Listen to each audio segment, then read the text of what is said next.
¿En qué puedo servirle? Hola. Estoy buscando un regalo para mi sobrino y él es fanático de los trenes. ¿Qué modelo está buscando? No, la verdad que yo no tengo ni idea. Pero quiero algo bueno. Algo bueno. Bueno. Bueno. Venga conmigo.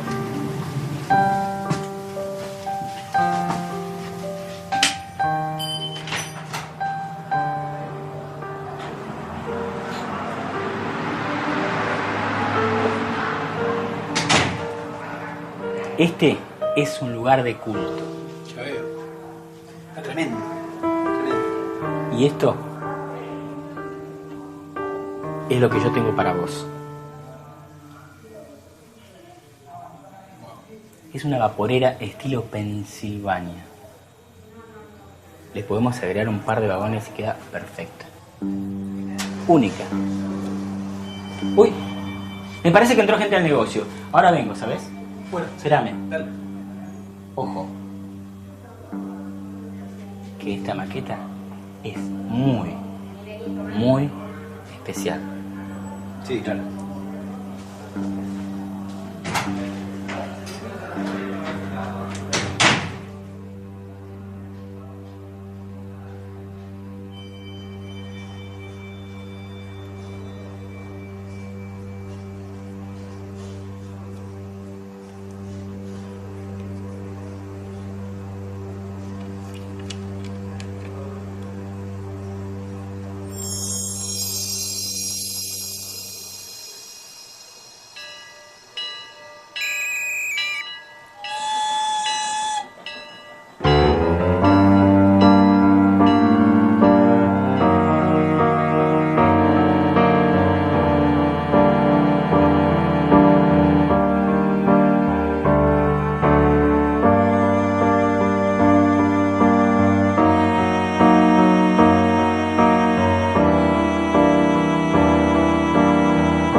¿Y sube?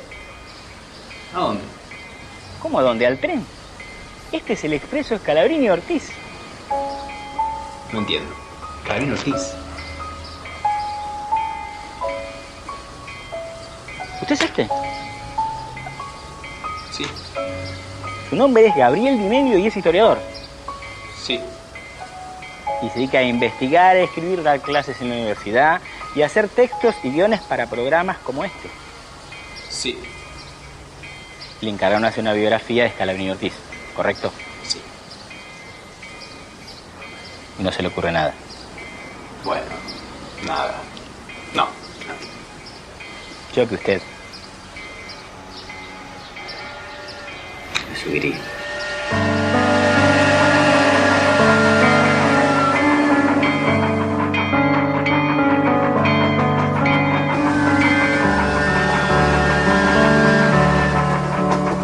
Aunque nació en Paraná, su ciudad fue Buenos Aires.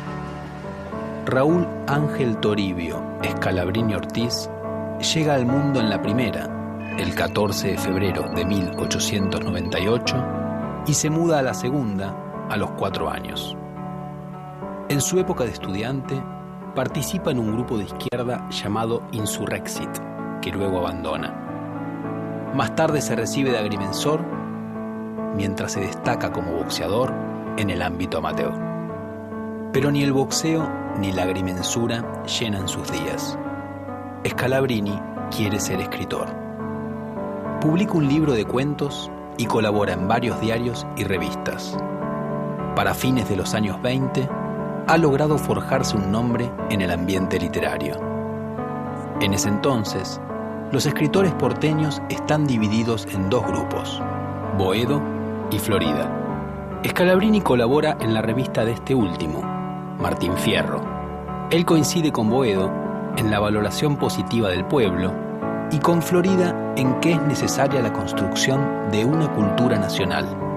Aunque él cree que no debe hacerse sobre un molde europeo, sino con uno local. Esa idea está presente en el libro que lo hará famoso, El hombre que está solo y espera.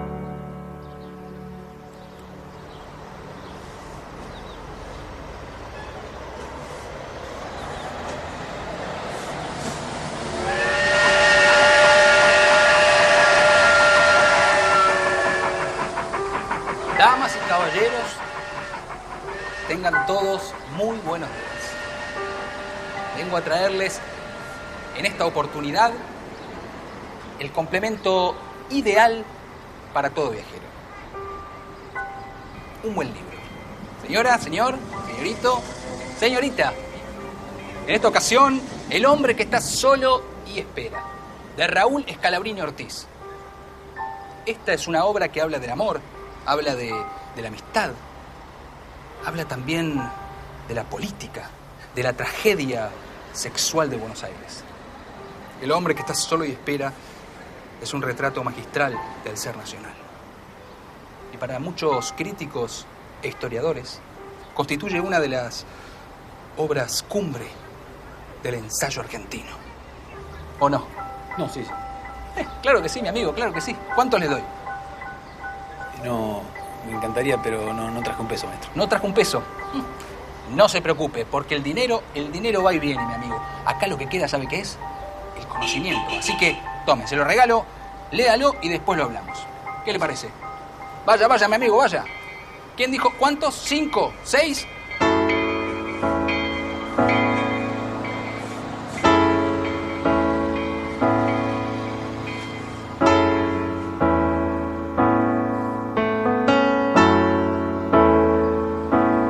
El hombre que está solo y espera es originalmente una novela, pero se transforma en ensayo a instancias de su editor, Manuel Gleiser. El éxito es inmediato, recibe un premio y las ediciones se agotan.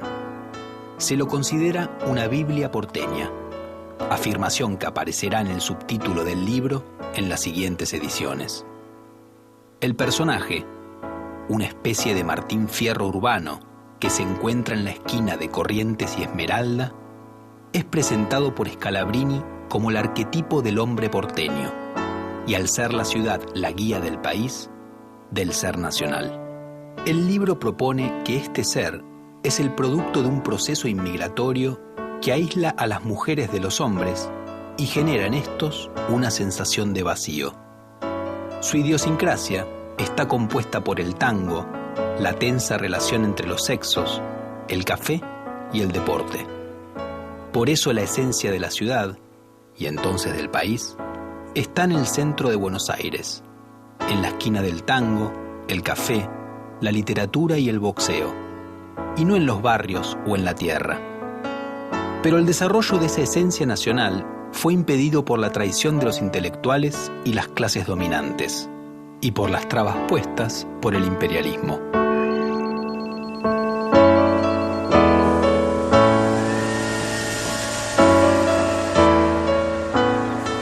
Gabriel. Alejandro. ¿Cómo andas, Gabriel? ¿Qué haces por acá? Es que me citaste vos para una entrevista. ¿Yo? Sí, para una entrevista sobre Scalabrini Ortiz. Ah, sí, claro. Bueno que te cité. Sé que justo venía leyendo El hombre que está solo y espera y me estaba preguntando por qué será que tuvo tanto éxito. Bueno, es siempre difícil explicar por qué un libro o un producto cultural de este tipo tiene éxito, pero en el caso de Scalabrini a mí me parece que hay 2 o 3 factores que pueden contribuir a explicarlo. Por un lado, Scalabrini ya tenía cierta visibilidad en el mundo cultural, tenía un cierto nombre, había pasado por las vanguardias donde esta inquietud acerca de cuáles son las esencias de lo nacional, las esencias de lo argentino, estaba bastante extendida, aunque sea como pregunta, como inquietud, y es probable que hubiera cierto clima más amplio de interrogación acerca de esos mismos puntos, que es el que va a alentar a lo largo de los 30 la aparición de algunos otros ensayos, como La radiografía de la Pampa de Martínez Estrada y algunos otros más. Bueno, igual lo que quería preguntar otra cosa, así Bien. que empezamos la entrevista. Dale, toma tu cámara. Gracias. Metense el libro. ¿Cómo no?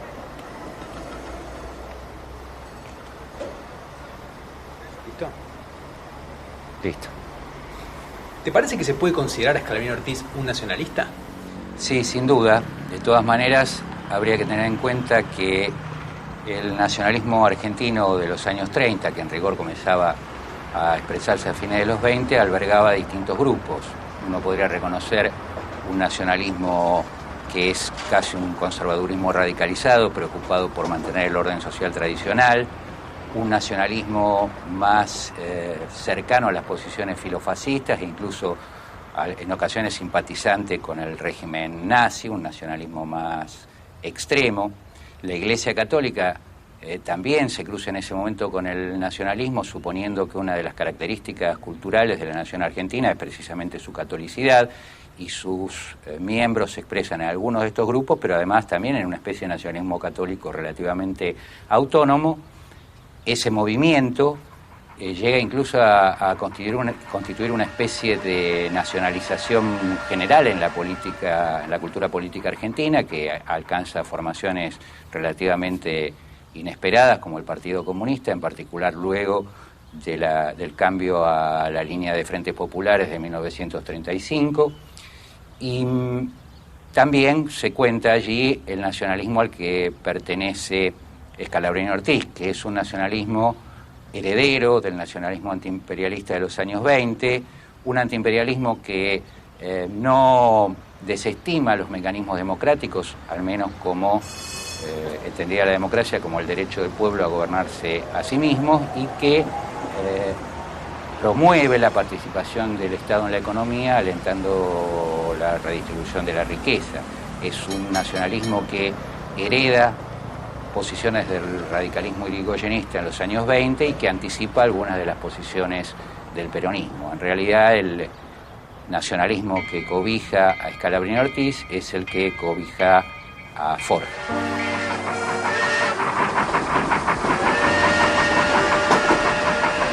Hasta 1930, Scalabrini Ortiz tiene muy poca participación política. Ese año se muestra indiferente ante el golpe militar contra Hipólito Yrigoyen, pero pronto se vuelve un tenaz opositor al gobierno del general Uriburu, al que considera ligado al imperialismo. Por esa razón, en 1931, es despedido de su trabajo en Noticias Gráficas. Scalabrini cree que en la nueva coyuntura es necesario involucrarse. Estudia economía para comprender la base sobre la que se ha construido el país, que con la crisis mundial ha mostrado la fragilidad de su modelo agroexportador, y empieza a buscar los medios políticos para luchar contra lo que él ve como los impedimentos del desarrollo de la esencia nacional, el imperialismo y sus aliados locales. En 1933 participa de un fallido levantamiento militar de los radicales contra el gobierno de Agustín Justo.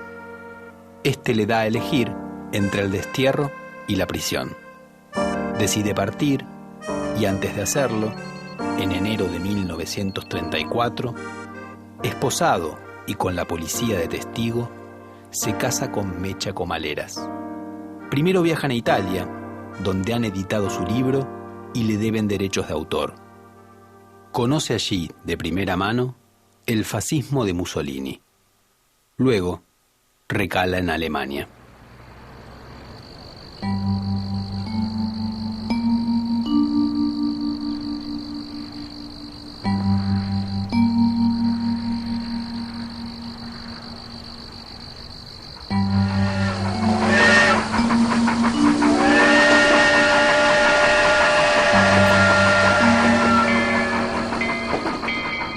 Scalabrini es amnistiado y vuelve a Buenos Aires en 1935.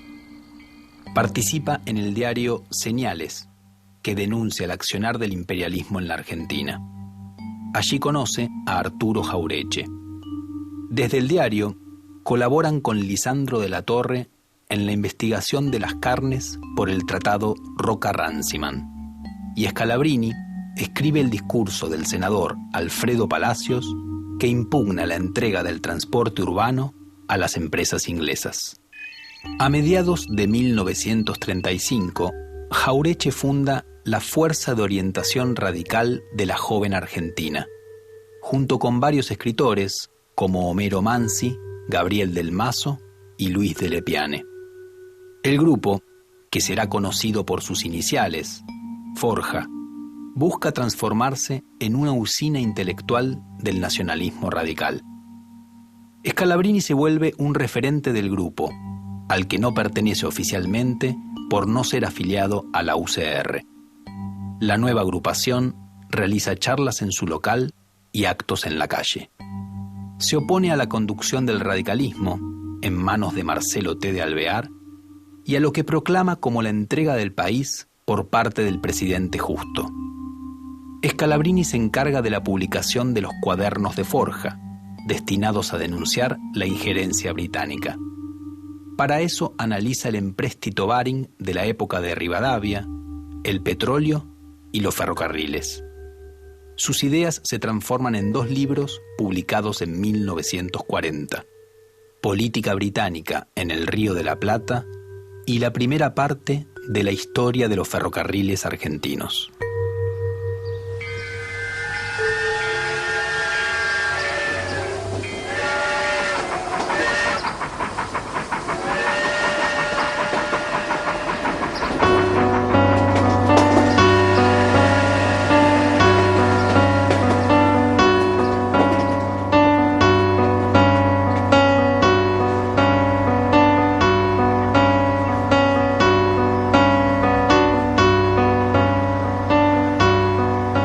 En sus textos sobre el imperialismo británico, Scalabrini atacó a la figura de George Canning, celebrado en Argentina porque había sido el primer ministro que en 1826 reconoció la independencia del país. A partir de la obra de Scalabrini, Canning se convirtió para muchos en el prototipo del imperialista.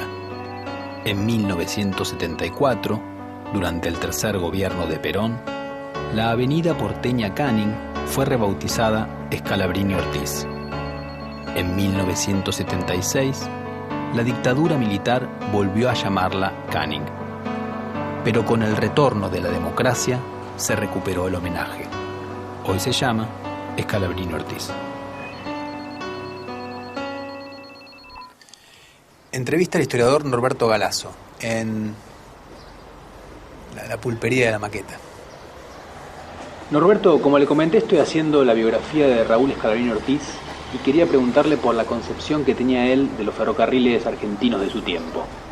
El golpe producido por la crisis sobre la sociedad argentina es de tal dimensión que Scalabrini, una noche, una madrugada en la que está, digamos, haciendo tiempo, recalando en un café, se da cuenta de algo que él llama después en un artículo, denomina "la ciudad está triste".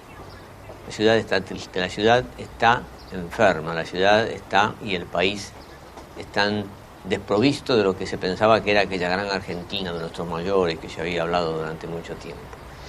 Y entonces es el que decide romper su carrera literaria y empezar a indagar en los factores económicos. Esa indagación de los factores económicos lo lleva a analizar los frigoríficos, las grandes casas de comercio, la importación, la exportación, y cuando llega a los ferrocarriles se encuentra con que los ferrocarriles tienen un trazado que es un trazado en abanico, es decir, el litoral hacia Buenos Aires, el central Córdoba a Rosario, Rosario a Buenos Aires, el Pacífico, Mendoza a Buenos Aires, el sur, Bahía Blanca, Mar del Plata hacia Buenos Aires. Es decir, ese trazado en abanico, leyendo a Alan Huth, que era un marxista inglés, él llega a la conclusión que es un trazado de economía complementaria. Es un trazado que abona una política dependiente. Se trata de llevar las materias primas al puerto para que los barcos ingleses las lleven al consumo de los británicos y traer de vuelta los artículos manufacturados, con lo cual el país queda condenado a no tener industria, a no tener desarrollo pesquero, a no tener desarrollo minero. Es decir, queda condenado a lo que Scalabrini llamaba el primitivismo agrario.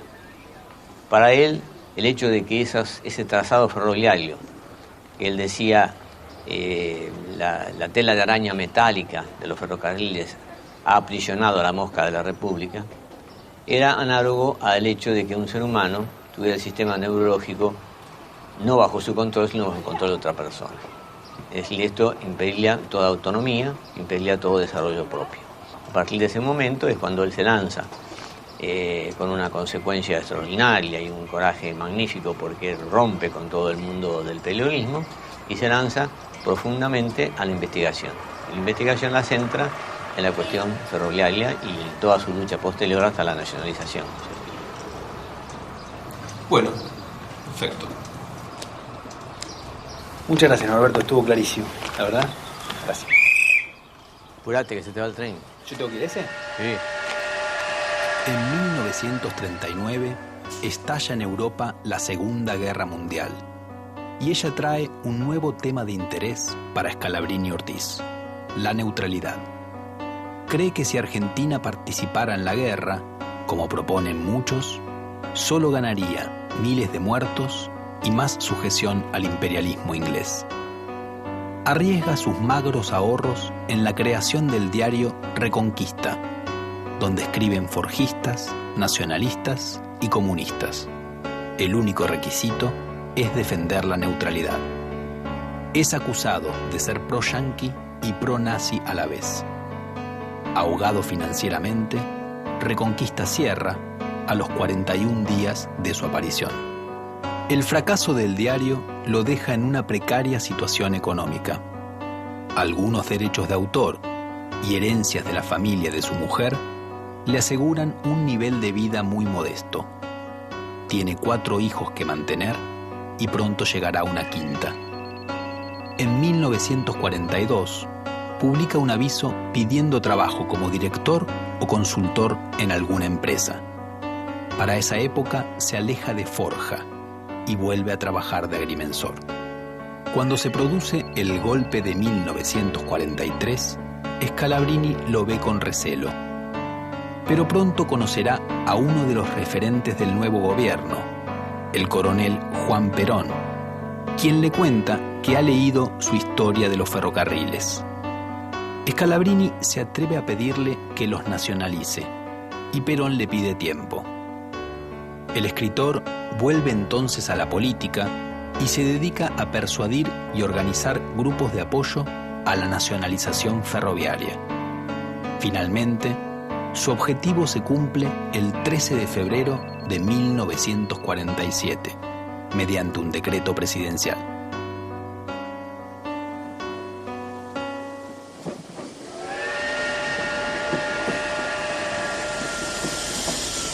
¡Todos a bordo! Boleto, por favor. No tengo boleto. ¿Eso que tiene bolsillo qué es? Un boleto. ¿Resolvió o no la migración?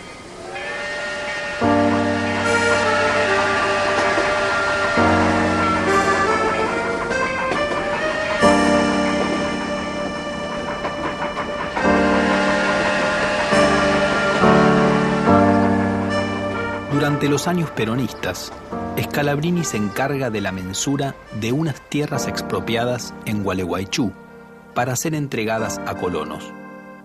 Luego de rechazar la dirección de los ferrocarriles, se vuelca a la actividad privada para asegurar su economía personal. Su apoyo al peronismo se enfría por el ingreso del país a las Naciones Unidas, que ve como una claudicación ante el nuevo imperialismo estadounidense. Pero nada dice públicamente, para no dar margen a los opositores. Luego del golpe de Estado de 1955, Scalabrini regresa a la escritura para defender la industria nacional, frente al embate de los economistas liberales.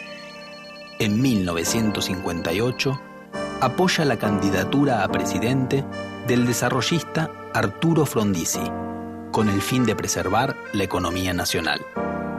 Su adhesión se mantiene hasta que Frondizi firma contratos petroleros con empresas extranjeras. Por su parte, Perón considera a Scalabrini parte fundamental de su movimiento y le pide que convoque a los intelectuales para luchar por las conquistas sociales. Pero el escritor se está quedando sin fuerzas. Arrastra años de problemas pulmonares y el cáncer lo vence el 30 de mayo de 1959, a los 61 años.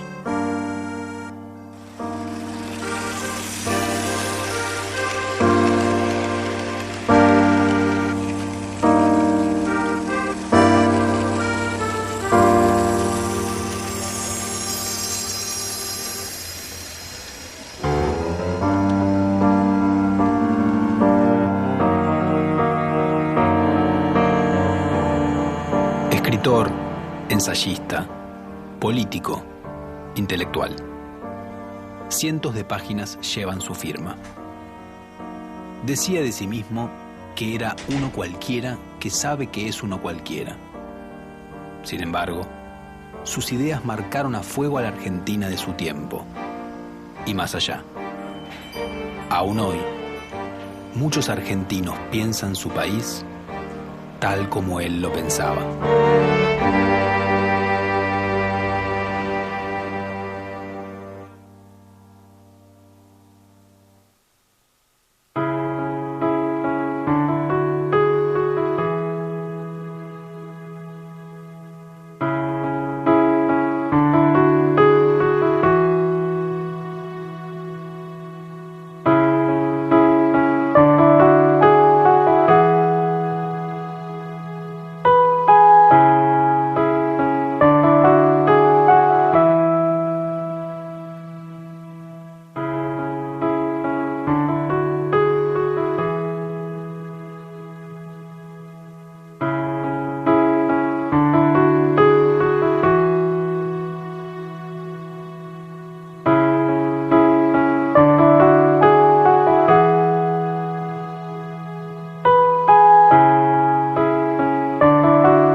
Señora, señor, les robo un minuto de su amable atención para ofrecerles en esta oportunidad una obra clave del pensamiento de los convulsionados años 60.